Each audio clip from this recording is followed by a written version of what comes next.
गीदड़ के समान भीरू मत बनो, आगे बढ़ो। देखो, है तो ये तुच्छ नारी ही, तुम्हें तनिक भी शक्ति नहीं पहुंचा पाएंगी मेरे महायोद्धाओं।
अपने वार से मुझे धूल धूसरित करने का दुस्साहस किया तुमने, तो अब देखो कैसे अपने प्रहार से तुम्हें धूल में मिला दूंगा मैं।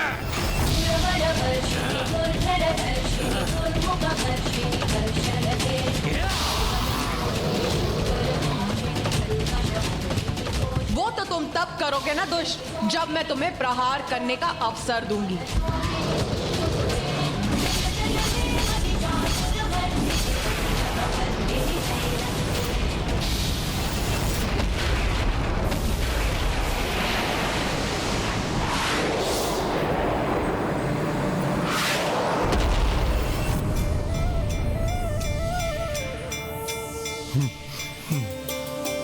भैया, युद्ध में जिस अपार शक्ति का संचार हो रहा है, माँ की सुरक्षा कवच के कारण उसका प्रभाव वहीं तक सीमित हो रहा है।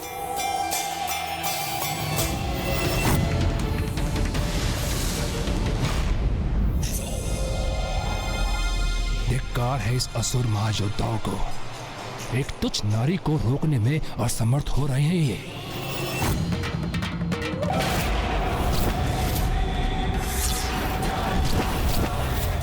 अपने विषैले द्रव्य से नष्ट कर दूंगा तुम्हें देवी।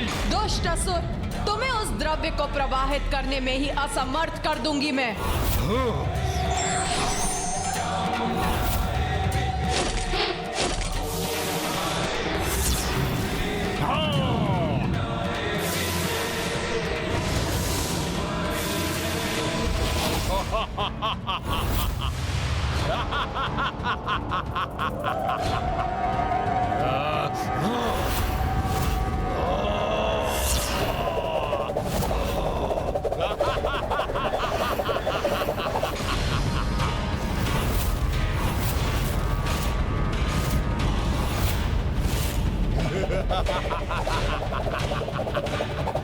इतनी तीव्र गति से अपने दोनों मुख गतिमान करूंगा मैं कि तुम लक्ष्य साध नहीं सकोगी, किंतु मैं अपने घातक द्रव्य से तुम्हें भस्म करूंगा।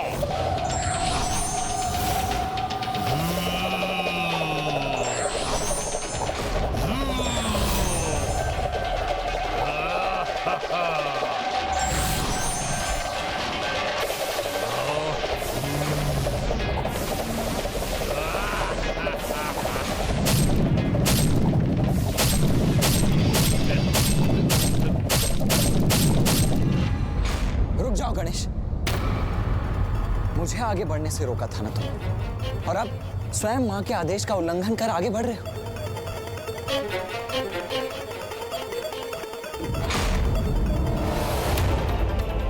नहीं भैया, माँ का आदेश तो मैं कदापि नहीं भूला, किंतु हम इन दुष्टों के वध के उपाय माँ को बताना अवश्य भूल गए हैं।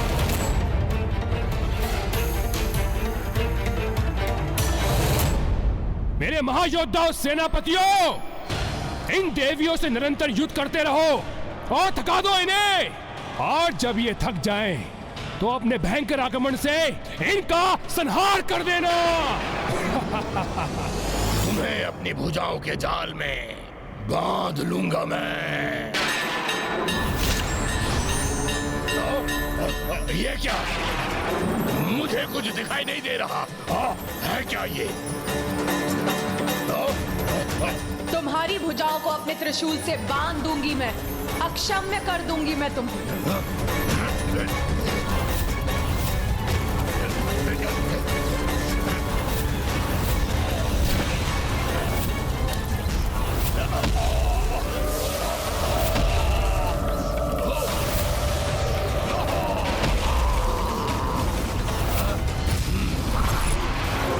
तुमने मुझे बांधा तो अवश्य है देवी, किंतु अभी भी मेरी ये भुजा शेष है।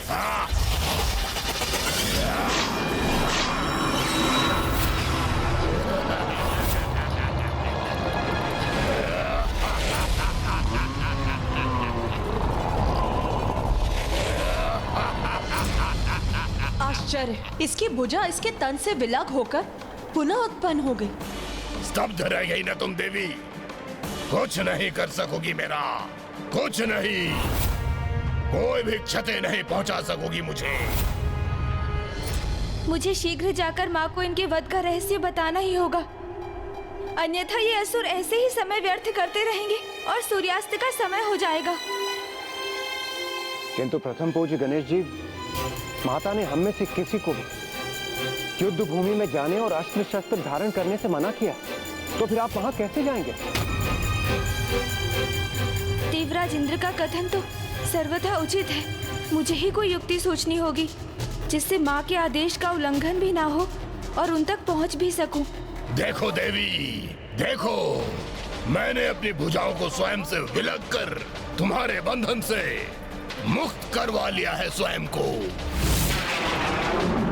आकाश की ओर बढ़ूंगा तो ये कैसे वार करेगी मुझ पर?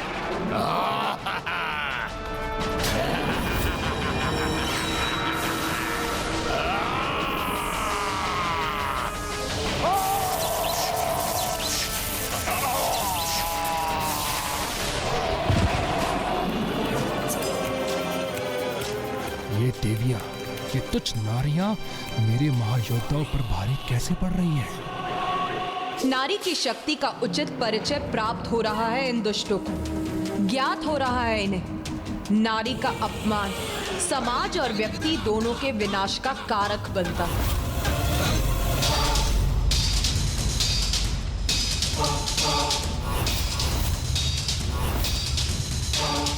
ऊपर नहीं जा सकता तो क्या हुआ? अब मेरी भुजाएं पुनः विकसित हो चुकी हैं, तो एक ही आक्रमण से अंत कर दूंगा इस देवी का।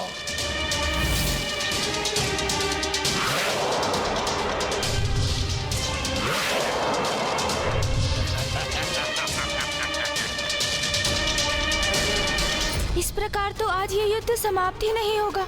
मुझे कोई तो मार्ग निकालना ही होगा। मेरी देश सेना का कोई भी सदस्य युद्ध करने के लिए आगे नहीं बढ़ेगा और ना ही अस्त्र उठाएगा।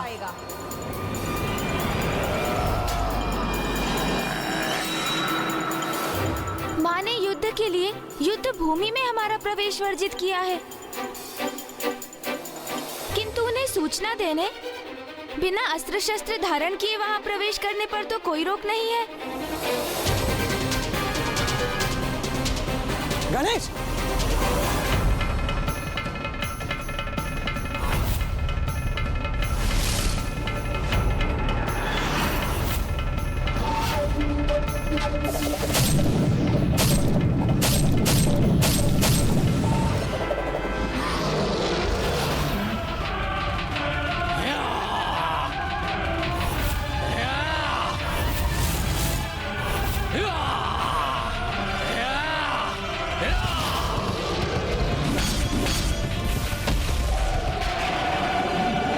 मुझे शीघ्र माताओं तक पहुंचना होगा।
इतनी प्रचंड ऊर्जा तो हम देवताओं को भी क्षति पहुंचा सकते हैं। इसलिए माता ने हमारे लिए सुरक्षा कवच का निर्माण किया था। तो अब गणेश इस ऊर्जा को कैसे सहेगा?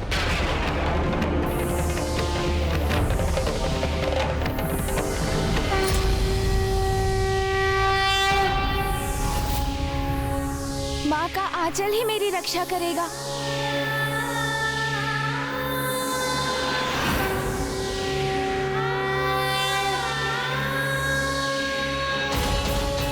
सत्य है, माँ का आंचल तो संसार का सबसे सुरक्षित स्थान है।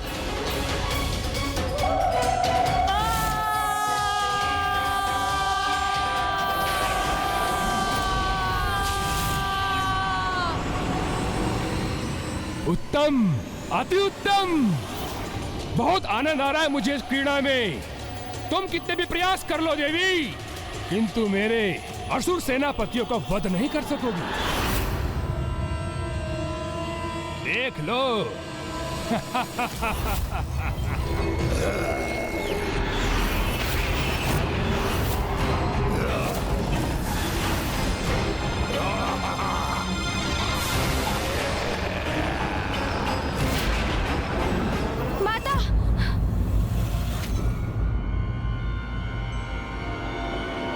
माता, इस अष्टभुज असुर विश्चल बुद्धि के 3 हृदय हैं और इसे वरदान प्राप्त है कि जब इसके तीनों हृदय एक साथ नष्ट हो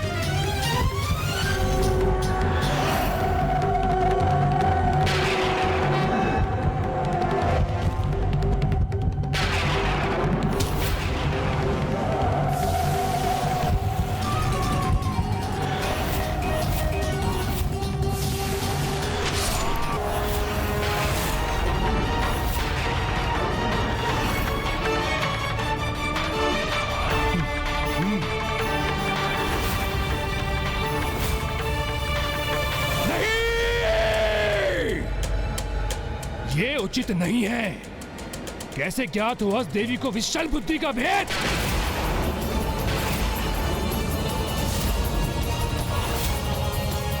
अवश्य इसके पीछे गजमुखी है। नाश लोचन, विनाश लोचन, शीघ्र जाओ, रोको उस गजमुख को।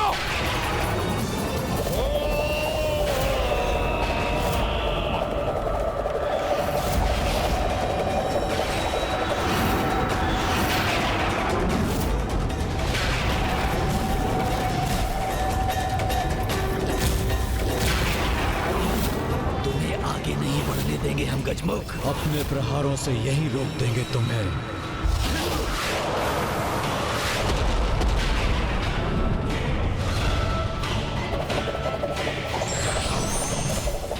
अपने घातक द्रव्य से तुम्हें भस्म करूंगा। मूर्ख असुर, स्मरण करो क्या कहा था देवी आदि शक्ति ने। आज तुम आगे नहीं बढ़ सकोगे।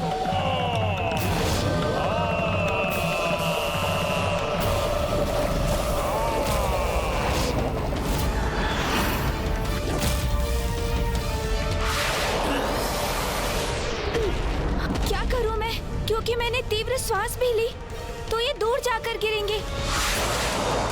क्रोध भरी दृष्टि इन पर डाली तो उसमें भस्म हो जाएंगे। यदि तीव्र वेग से यहाँ से प्रस्थान किया तो उसके प्रभाव से ही मिट जाएंगे ये।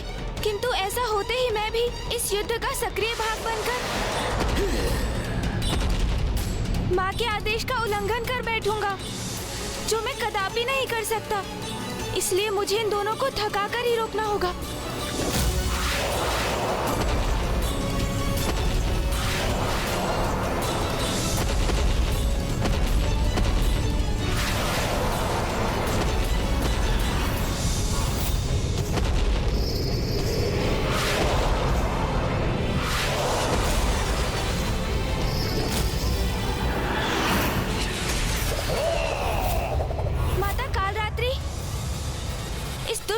दुमुखासुर का अंत तो तभी संभव होगा जब एक अस्त्र इसके एक मुख से भीतर प्रवेश करेगा और इसके दूसरे मुख को चीरकर बाहर निकलेगा।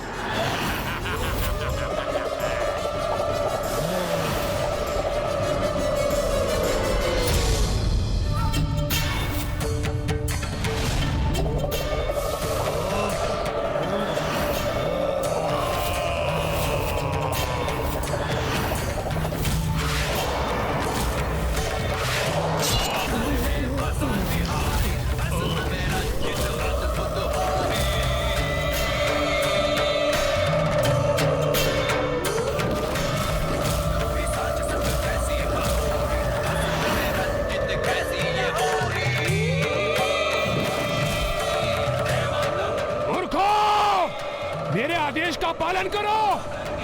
रोको उस गजमुख को। बस माता चंद्र घंटा तक सूचना पहुंचानी है मुझे और फिर मेरा कार्य संपन्न हो जाएगा। किंतु उसके लिए इन दोनों का ध्यान बटाने का कोई उपाय करना होगा मुझे।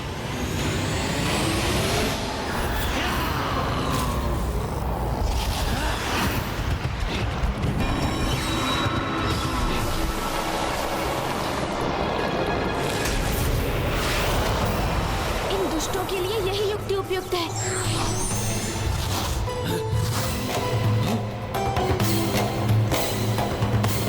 अदृश्य हो गया वो गजमुख। शीघ्र उसे ढूंढकर हमें रोकना होगा, अन्यथा असुर सम्राट हम दोनों को नष्ट कर देंगे।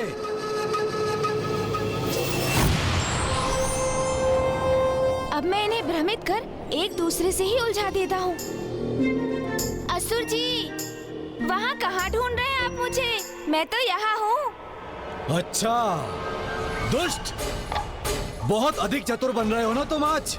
दुष्ट, चतुर, ये क्या कह रहे हो भ्राता? उचित कह रहा हूं मैं।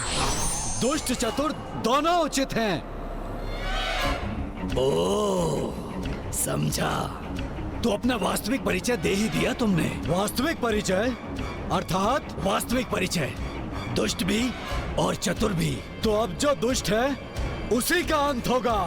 हाँ, जो गुप्त रूप से चतुराई करेगा उसका अंत मैं ही करूंगा। तू मेरा अंत करेगा? हाँ, मैं अंत करूंगा तुम्हारा। तू करेगा मेरा अंत? हाँ, मैं करूंगा। यही है उचित अवसर। माता! तुमने सुना? सुना भी और देखा भी उस दुष्ट को। तो फिर रोको उसे। माता!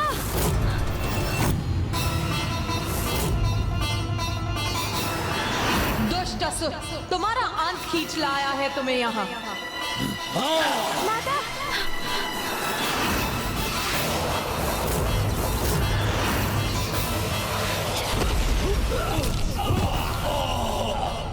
इन दोनों का भी अंत हो गया है। माता, उस दुष्ट अभेदी का अंत तभी हो सकता है जब आप उसे कीचड़ में डुबाकर उस पर प्रहार करेंगी माता चंद्रघंटा। धन्यवाद पुत्र गणेश। अब इस शुभ कार्य में तनिक भी विलंब नहीं करूंगी मैं।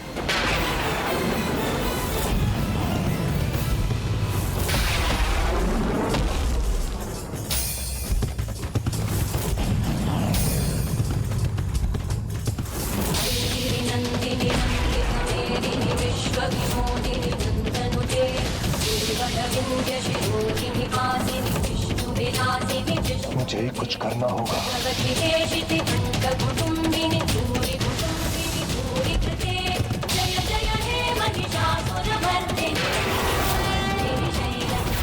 तुम्हारा अंत भी होगा कि तो उसके पूर्व तुम अपने अंतिम सेनापति का अंत तो देख लो।